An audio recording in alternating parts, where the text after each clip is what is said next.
Hello, Odessa community. How's my hair? I'm Dr. Carl Robinson, Odessa College. My students and my friends call me C-Rob, and you're welcome to call me C-Rob. This is a TED Talk I've been working on sports and culture. It's based on Clifford Geertz, who was a sports psychologist in the 50s and 60s, pretty famous.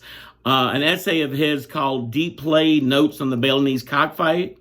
I use this in my dissertation, and I also use it sometimes in my freshman English classes, sometimes in humanities class.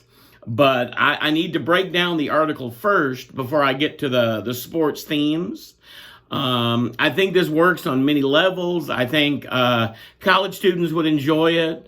High school students would enjoy it. Middle school students would enjoy it. And people have told me I talk the same to a seventh grader or a 7-year-old as I would a 70-year-old. So hopefully I'll split the difference and you'll understand the meaning. I need to explain the article first. It's divided into 7 sections. Clifford Geertz was writing in the 50s and 60s. He was a Northwestern professor, and he goes to Bali, which is an island between Australia and China, to study the culture. And he studies the culture through sports, and he thinks that's more fair. There's a fun element as opposed to studying politics or economics. Generally, we don't know much about Bali. I think there was a tsunami 15 years ago when there was a supermodel in a tree. So Western culture kind of started paying attention to Bali because of the supermodel in the tree. Maybe not because of the people who passed away in the tsunami, but now it's kind of a resort. But in the 1950s, it was fairly primitive. The first section is called The Raid. Clifford Geertz is there with his wife. They're the only Caucasian people in that village. No one will talk to them. He tries to interview the people. They won't talk. Then there's a police raid because they're having a cockfight. It's their big sporting event comparable to our football, basketball. Everyone runs. Clifford Geertz and his wife run as well. They run from the police. In class, I would ask the students, raise your hand if you've ever run from the police. But it's a bonding thing. The police interview Clifford Geertz, and he won't tell them anything. And the police leave. They don't charge anyone. And the villagers love Geertz after that. He's a hero. They invite him into their houses. So on one level, he's setting the scene for his story. But as a writer to reader, it's a writer strategy. He's making us like him. The second section is called Of Cocks and Men. Usually in class, I would ask for a volunteer to read a passage, and there's some naughty rooster jokes, how it translates into different languages, but really it's kind of a sophomoric dirty joke. Again, I'm not going to do it for you, but as writer strategy, it would make a class full of college students, high schoolers, middle schoolers looser because he's telling a naughty joke. So first section, he runs from the police. We kind of like that. Second section, he tells a naughty joke. So he's a normal guy. He's not an elitist professor. He's one of us. The third section is the technical aspects of the cockfight. Who makes what bet and why. I should note that in Bali, only upper middle class men are allowed to go to the cockfights and bet. And when I'm teaching that lesson, I would use football as an example. I would ask my students to explain the rules of football. I'll say, how long is the field? And they say 100 yards. And I say, well, how long is the field east-west? I'll say, what's the ball look like? What's it made out of? And they say pigskin, and I'll ask questions about that. But it's technical aspects of the cockfight. And the implication is it's normal to the Balinese.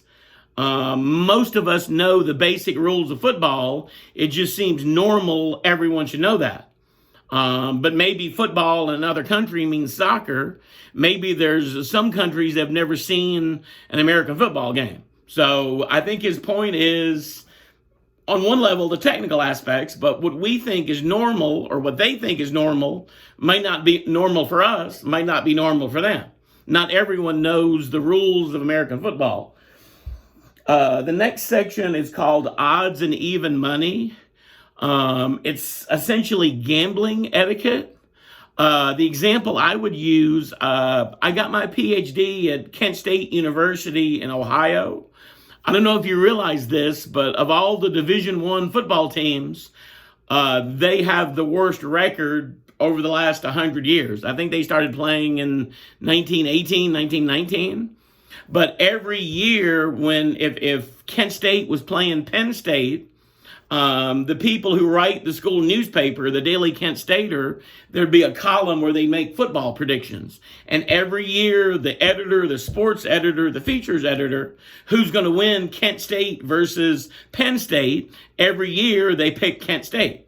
And obviously, we all know that Kent State's not going to beat Penn State, but it's a community thing. It's an honor thing. You shouldn't be in print predicting that your school is going to lose. And then I would connect that to what Geertz says about Bally. If your cousin's rooster is fighting the rooster from another town, another village, you're obviously supposed to bet and lose on your cousin's rooster because it's about honor, it's about community. The next section is called Playing with Fire. And he describes it as deep play versus shallow play. Shallow plays might be you and I out in the yard throwing the frisbee. Sometimes I talk about it, going to a Dallas Cowboy football game. And I'm from Virginia. I've seen them play in Virginia, but not here. And I'll ask, if you're on the way to a Dallas Cowboy football game, do you stop at a rest area and throw the football with your son? And that would be shallow play. You're just getting exercise. You're having fun. Deeper question, what does play mean? But you go to the football game, you spend money, you watch other people play football. And it connects to what football means for the community. What do the Dallas Cowboys do for the economy, politics, social things, a lot of different social meanings. So that's deep play versus shallow play. The sixth section is called Feathers, Blood, Crowds, and Money. And that's deeper concepts like sport as an art form, themes of masculinity and death, and war, maybe. 500 years ago, maybe Odessa, if someone in Odessa needed food, maybe it's the oil bust, it might be coming again, but people from Odessa would go to Midland and take their stuff, take their food, take their women, take whatever. And in 2020, hopefully, Friday Night Light stuff, we play sports. Odessa plays Midland in sports, and that takes the place of cavemen hitting each other with clubs. And it's mock death, it's mock war. Sometimes I would ask if sports is an art form, and I think it is. The last section is saying something of something. Geertz is a pretty smart cat. He's setting up objectivity versus subjectivity. And he lets you know that what he says isn't the master key to Balinese life. He's just one guy. So he will drop things like Northwestern. He will say one of his friends, who's a famous professor's name. At one point, he mentions Macbeth, which really doesn't have to do with Bally and the cockfight. But he's telling you where he's from. He's letting you know, I'm from Chicago. I teach at Northwestern. It sort of implies the conditioning of his parents, his schools, his friends, his church, whatever. So he's saying, don't take this as the objective truth of what happens in Bally. I'm just one guy, and I'm from Chicago. Take what I say with a grain of salt. That's the 7 sections. I think I have time to go over some of the themes I would talk about, the connections I would make to our culture.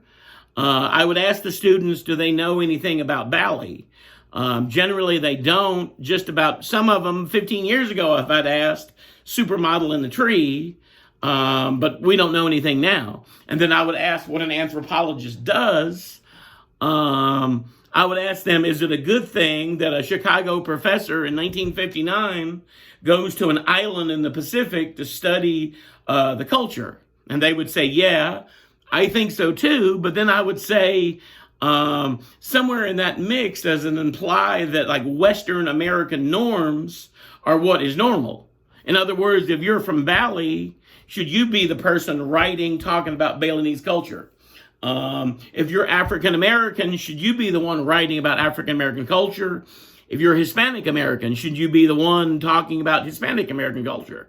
Native American, I'm a hillbilly, should only hillbillies talk about hillbilly Appalachian mountain culture? Usually we would talk about cockfights as primitive, barbaric, Michael Vick stuff. I went to Virginia Tech. Michael Vick gave millions of dollars to Virginia Tech. There's a dorm named after him. But if you don't remember, 10 years ago, he got busted for cockfighting, went to jail having, one dog fight against another dog. In other cultures, that might be fine, but American culture thinks that's horrible. I do too. It's being mean to the animals. In this case, being mean to the chickens, being mean to the dogs. So I'll ask, should Virginia Tech give that money back? Next on my list, the social meaning of sports. What does sports mean to our culture? What do the Dallas Cowboys mean to the economy of Texas? What do Dallas Cowboys mean to our sense of self-esteem? I don't think the Dallas Cowboys have won a Super Bowl since before there was electricity. So does that say something about Texas? Are the Dallas Cowboys the greatest team ever, make the most money? Or they haven't won a Super Bowl since before there was the internet. But we take pride. If I see another man in an elevator, I don't know what to talk about. I was like, hey, man, you see the Cowboys game? And I would ask, does the same thing apply to women? If two women see each other in an elevator, do they talk about the Dallas Cowboys? Or do they talk about shoes? And what does that mean? My note says, men obliged to like sports as masculine code. It's like a masculine game. And sometimes when I give assignments to my students, I'll say, you can read you can read the Dallas Cowboys. You could also read your high school football rivalry, which you did Pep Week. I went to school in Virginia. We had to make torches. We had a big bonfire. If you were a nice kid, they might make you make 3 torches. If you were wild or naughty, they might make you make 20. But it was bonding. Maybe at your school you painted your faces, or on the Brady Bunch they stole the other team's goat. So, but it's fun. You don't really hate that other school, I don't think. It's like a fun community bonding thing. So we would talk about that. Some people, I let them read the mall or the barber shop or the beauty shop, what that mall says about our culture. You could go to the North Park Mall in Midland and read who's there, what stores are there. What does that mean? Some of the other things, I think I told you that in Bali in 1959, only the rich men got to go to the cockfights. The women couldn't go, the poor people couldn't go. You could say, is that like a proper read of that culture if only rich men can go? Meaning of play, part of my dissertation, what does play mean? Is play the opposite of work? Is play practicing for work? Puppies play. You look out the window, there's 2 puppies playing. Do they know what they're doing? Are the puppies practicing? Some of the other things we've talked about, gambling etiquette, deep versus shallow play, throwing the frisbee for fun versus what the Cowboys mean to the community. If you've never been to Cleveland, do you read Cleveland, Ohio through their sports? What's the ultimate meaning of that? I'm rushing. I talk about boxing versus wrestling in my dissertation. Boxing, might be the purest sport. I fight you, I hit you, I maybe kill you, you die. Professional wrestling is theater. What does that mean about the fans too? I go to a UFC fight maybe to see someone get killed. I go to professional wrestling to have fun and laugh. So what does that mean? And then the last few sections are about our colonial gaze. What I said about Clifford Geertz dropping hints that he's from Illinois, he's a professor.